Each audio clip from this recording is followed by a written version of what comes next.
Y tenemos en este momento con nosotros en la línea telefónica a José Gregorio Correa, quien es vicepresidente del Comité de Postulaciones Electorales y también diputado de la Asamblea Nacional. Él es miembro de la Comisión de Política Exterior y vicepresidente del Parlasur, integrante de la Unión Interparlamentaria Mundial. Lo saludamos, José Gregorio, bienvenido, buenas tardes. Maripili, como siempre, un gusto estar contigo, como sabes.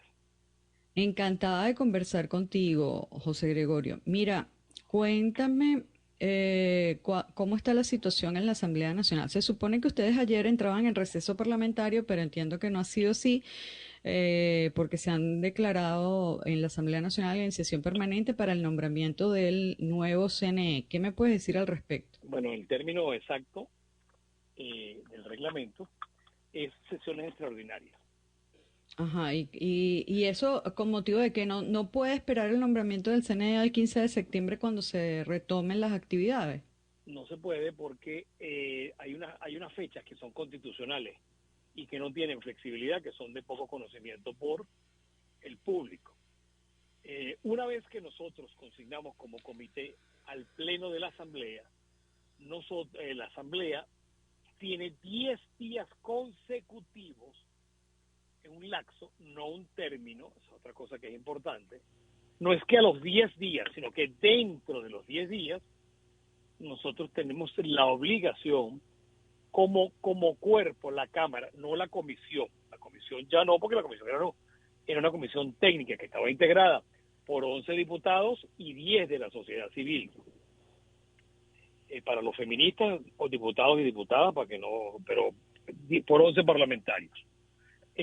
Nosotros, una vez que se consignó el pasado, la semana pasada, tenemos 10 días consecutivos que concluyen este día sábado. Nosotros no podemos extender un lapso constitucional ilegal. Cuando tú escuchas, no, que lo van a hacer dentro de un mes, estoy dateado, me dijeron que, bueno, todo eso es embuste porque son, ¿cómo se llama? El Lapsos, que lapso es son 10 días. 10 días consecutivos. Importante, lapso, no término. Ok, entonces, eso significa que hay chance para nombrar al nuevo CNE hasta cuándo Hasta el exactamente. sábado. Hasta Yo este calculo, sábado. yo calculo que mañana debería ser, que se nombre, porque se convocó el presidente de la Asamblea, el diputado Rodríguez Gómez, convocó para este jueves en horas, o sea, para este jueves mañana, en horas del mediodía, la, la sesión. ¿Y cómo van esas discusiones? ¿Va a haber representación de los distintos sectores políticos del país? Me refiero tanto del lado del gobierno como del lado de la oposición, de las distintas oposiciones, porque todos sabemos que el gobierno tiene votos para poder nombrar un CNE que sea solo del gobierno. Sí, claro, tiene Pero también, 93%, Maripili, claro, tiene pero 93% también producto de los que llamaron a la abstención, los que dijeron no vote, aquí no se vota hasta que Maduro se vaya, el portaaviones de Trump está en la esquina, está en Curazao, está en Aruba, aquí no se vota más nunca. Todos ok, esos que son los mismos que ya eso ahora. lo sabemos, José Gregorio, pero mira, mi No, yo pregunta lo era recuerdo porque hay gente que se le olvida. cómo van las conversaciones para el nombramiento del CNE. ¿Va a ser solo gente del gobierno? ¿Va a ser gente del gobierno y oposición, de las distintas oposiciones o de un solo factor de la oposición?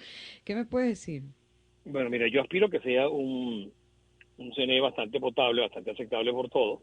No te puedo decir cómo va a quedar porque yo no creo que nadie a esta hora está en condiciones de decirlo, que no sea producto del imaginario, de la fantasía, del deseo, del olfato, pero nunca de la realidad. Entonces no te puedo decir porque además no formo parte de las conversaciones de cómo crear. Mi trabajo era el comité de postulaciones electorales para escoger los rectores del CNE.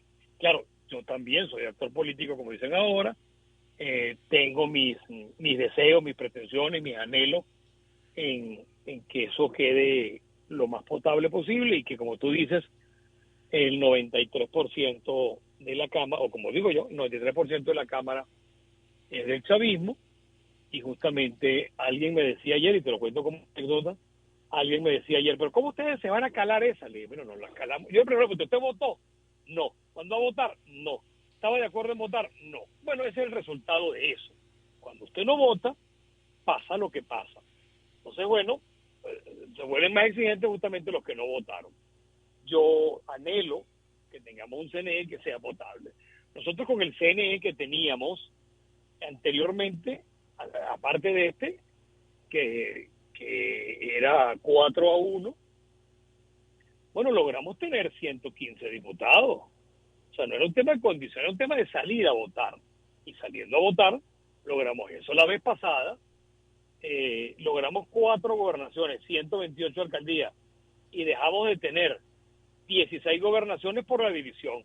Y no tuvimos la del Táchira, que es la que, no es la que más me duele, sino una de las que más me duele, que por la propia división que tuvo Lady Gómez, por 1000 y tantos votos, no fue gobernadora. O sea que el problema no ha sido solamente el gobierno, el problema hemos sido nosotros. Y además, Maripili, te adelanto una conversación que tú y yo vamos a tener, Dios mediante, el año que viene, es que se nos tiene que caer la cara de vergüenza a todos, a un sector y a otro de la oposición, que vayamos a inscribir 6 y 7 candidatos y no hayamos aprendido que a Maduro se le gana es unido. Pero no, hay un sector que cree que es más puro, más purificador, y entonces convoca unas primarias divisorias donde solo un sector puede participar, los puros y purificadores.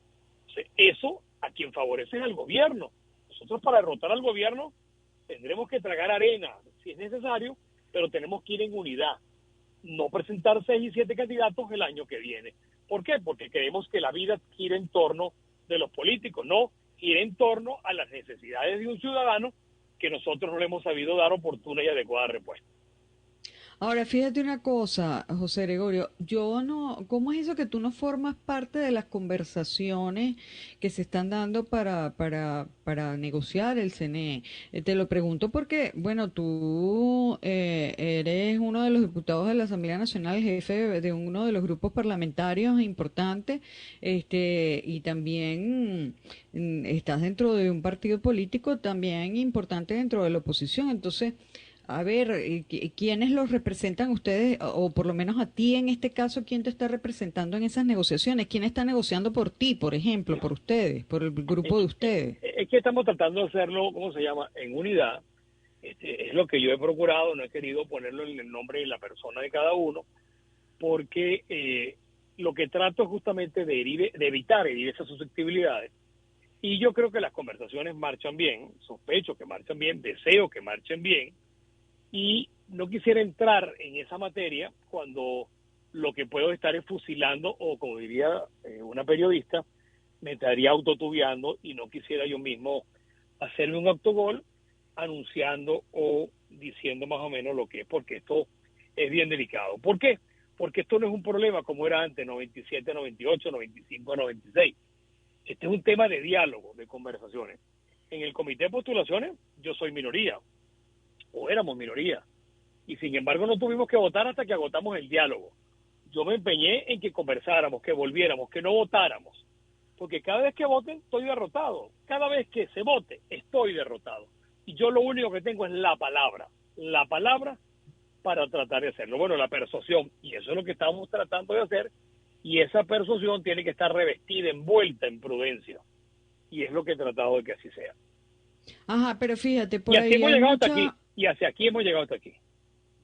por ahí hay muchos comentarios respecto a que el CNE que sería nombrado por los factores de gobierno, porque tienen esa inmensa mayoría en la Asamblea Nacional, incluiría a algunos factores de la oposición, pero del grupo del G4, y que al sector de lo que fue la Alianza Democrática, que incluso numéricamente representan una mayor Más. cantidad de votos que el propio G4, eso quedó demostrado en las elecciones del año 2021, no le darían un rector principal, sino suplentes. ¿Qué me puedes decir tú de eso? Porque eso No te sé, parecería una no. cosa bastante Pero, injusta o pero ilógica. eso es justamente, Maripili, lo que te decía en los segundos anteriores, que es parte del imaginario y de que alguien lo proponga. Yo no te estoy diciendo que eso no sea así ni que sea así, porque todavía es muy pronto, aunque sea para mañana, porque todavía no hay un acuerdo general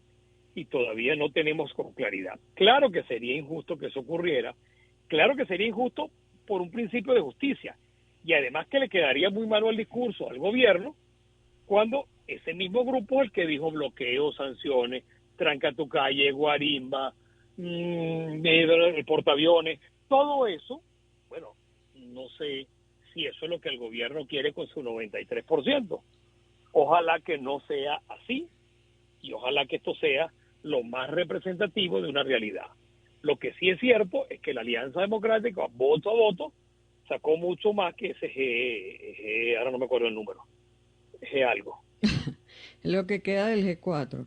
Ajá. Bueno, pero es que hay Ahora, algunos que lo llaman G3 y G2, por por eso que eso no quise lo precisar que el queda del número G4. para no herir susceptibilidades. El 2,5, pues el G2,5, una cosa así. Mira, otra cosa que te iba a preguntar, una vez que se elija ese ese nuevo Consejo Nacional Electoral, esos rectores y rectoras del nuevo Consejo Nacional Electoral,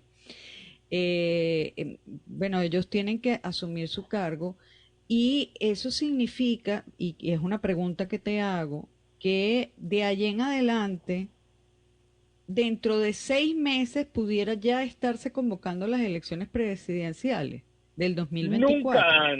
Nunca antes, siempre a partir de 6 meses.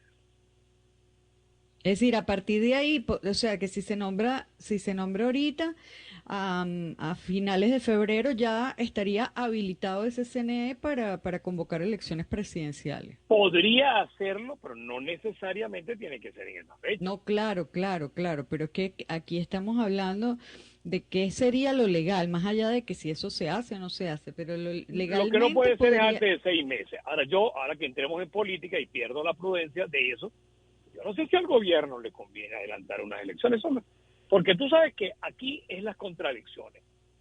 En todas partes del mundo, cuando el gobierno es muy malo, todo el mundo pide elecciones adelantadas.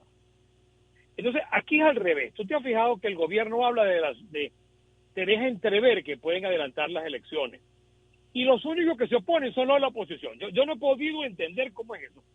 Si usted siente que este gobierno es malo y que esto hay que pararlo, bueno, por mí deberían haber elecciones esta noche. No, pero el país es tan raro, Maripili. Siéntate un ratito a pensar en. En España adelantaron porque la cosa no dio de ojo.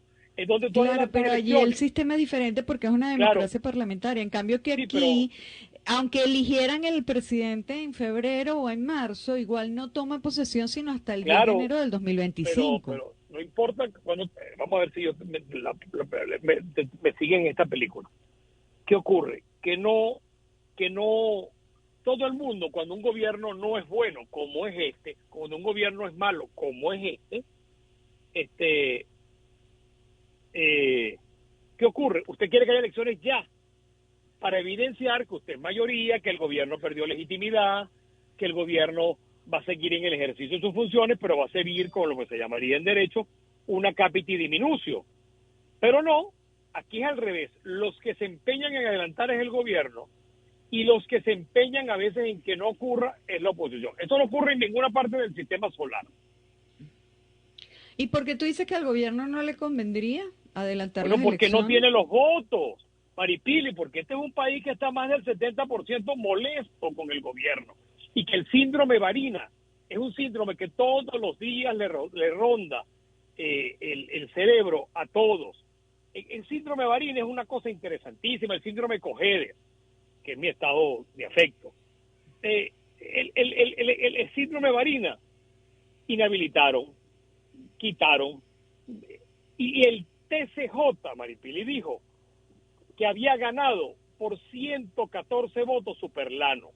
El TCJ, el resultado no lo dio el CNE, pero que como él estaba inhabilitado, había que repetir las elecciones.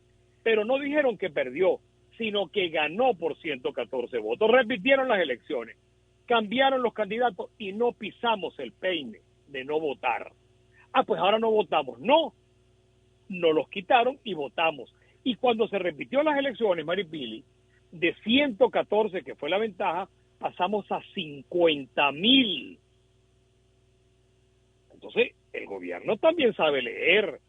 Ajá, pero el gobierno no tendría, o sea, ¿cuál sería la razón por la cual, si el gobierno no tiene los votos ahorita, como tú dices, después sí, después más adelante sí los pudiera tener? O sea, Yo no te no estoy diciendo que existe. los va a tener, te estoy diciendo que no hay forma que los vuelva a tener.